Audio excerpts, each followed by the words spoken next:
Le chef de l'État, Faustin Archange Touadéra, qu'accompagnait la ministre des Affaires étrangères, Sylvie Mbaïpo-Téman, et le directeur de cabinet à la présidence, le ministre d'État, Obed Namsio, étaient hier à Luanda, capitale de l'Angola. Cette mission avait pour objectif de boucler la boucle des travaux du mini-sommet de la conférence internationale sur la région des Grands Lacs, entendez Sirgel, sur la République centrafricaine, enclenché le 21 janvier dernier. Les travaux à huis clos de cette rencontre sur la République centrafricaine a vu la participation du Congolais Denis Sassou Nguesso, du Rwandais Paul Kagame et bien évidemment du Centrafricain Faustin Archange Touadéra sous la présidence de l'Angolais Joao Lourenço à l'hôtel intercontinental. La situation politique et sécuritaire en Centrafrique a été la principale préoccupation de la Sirgel. Du communiqué final lu en plénière par le président en exercice de la Sirgel, Joao Lourenço, on retiendra que le chef de l'État, Faustin Archange Touadéra, est sur la bonne voie quant à la résolution des problèmes identifiés par la conférence. La Sirgel en appelle à la bonne foi de l'opposition et des groupes armés signataires de l'accord de Khartoum face à la bonne volonté manifeste du numéro 1 centrafricain d'aller vers une paix véritable. La République centrafricaine, membre de la Sirgel et de la CEAC, pourra s'appuyer sur ces deux institutions qui promettent plaider en faveur de la levée totale de l'embargo qui pèse sur la Centrafrique.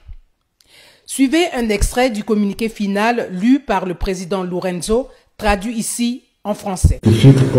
Qu'il soit et reste clair aux yeux des peuples de la République de la RCA que toutes les motivations qui sont à la base de toutes les diligences observées jusqu'alors par la présidente en exercice de la Sirgel et de la CEAC est de contribuer pour la résolution définitive au conflit en sauvegardant toujours sans quelconque hésitation la paix, la stabilité, le progrès social et le développement économique de la République centrafricaine. Excellence, sans doute, nous avons marqué un pas important, mais ce n'est pas la fin. Plusieurs autres pas doivent surgir. Voilà pourquoi il s'agit ici d'une opportunité que les partis ne peuvent pas perdre. Nous lançons un appel vibrant aux forces rebelles et à l'opposition civile de façon à agir de bonne foi en correspondant aux gestes de bonne volonté que le président Touadéra continuera certainement à faire. Il est donc important que d'ores et déjà tous les acteurs ayant comme force motrice le président Touadéra et l'appui de la Sirgel, de la CEAC, de l'Union africaine puissent travailler en concert dans l'établissement d'une feuille de route claire animée par l'esprit des résolutions des Nations Unies et garantissent le dialogue ainsi que la concertation permanente avec les différents acteurs politiques ainsi que la société civile dans l'objectif de dynamiser l'accord de Khartoum. La direction de ce processus doit être assumée par le pays en soi, la République centrafricaine, et nous serons là à ses côtés pour lui porter tout appui nécessaire en vue du succès de ces défis que nous pensons, nous, être beaucoup plus près de sa fin. Des diligences doivent être faites auprès des pays membres permanents du Conseil de sécurité des Nations Unies en faveur